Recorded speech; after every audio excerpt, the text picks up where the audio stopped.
Kaixo, ongi etorria, triangelu angelu zuzena ez delako hiru datu behar ditugu, eta baditugu, bi angelu eta alde bat. Orduan, azalera kalkulatzeko formula jarriko dugu lehenengo.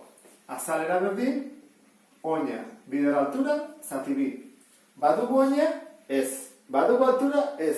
Hemen lana aurreko ariketa baino zailagoa da, ezta? Orduan, hasiko gara.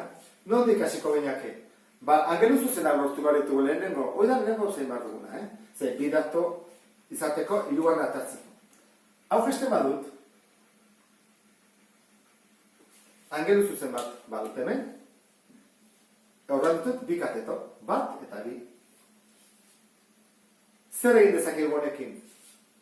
Bi datu baldin baditugu, eta ezakek altura, zen baden. Hoi da lehenengo zein duguna. Horrekin hasiko gara. Jarriko dugu.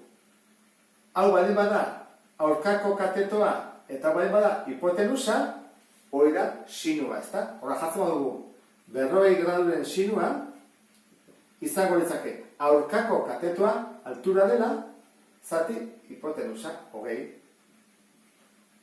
Hori nolatako dugu? Altura izango da 20 bider 40 graduren sinua. Eta hori ea zertatatzen den? 12,86 zentimetro. Horran, altura badugu. Hemen ere badugu, jarrezak hori. Bider, 12,86. Hemen bi, falta zegura da, oina.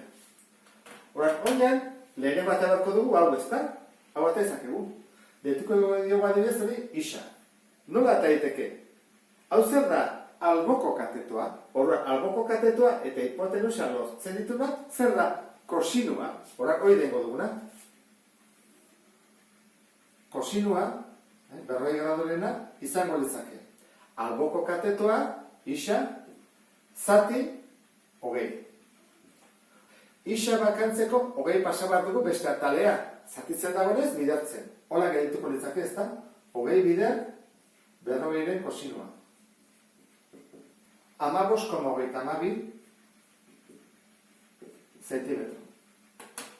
Horrek esan dut, hemenik onera, neurtzen dula, telekutau, 15,32 zentimetro.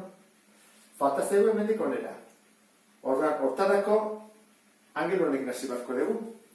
Zer dakigu? Dakigu, aurkako katetoa. Zer behar dugu? Alboko katetoa. Hori nortzen dituna zein da tangentea.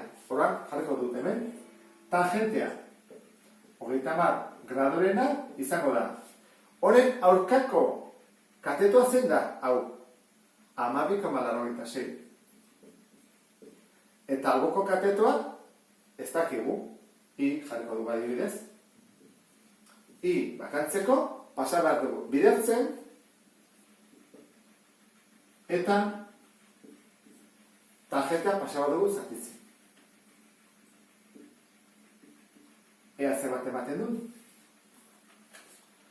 22,27 zentimetro. Hemen jarriko dugu orduan, 22,27 zentimetro. Orduan, zen da beko oina? Bien batura, biak batuko ditugu.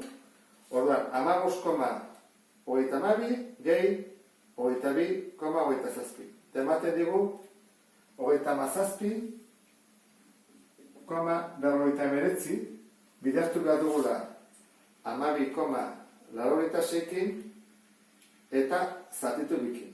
Ematen du 241,70 zentimetro karratu. Eta horrela bukatuko eduke, ikusi duzu, joan badugu poliki-poliki datuak bilatzen. Beste bat arte, agur.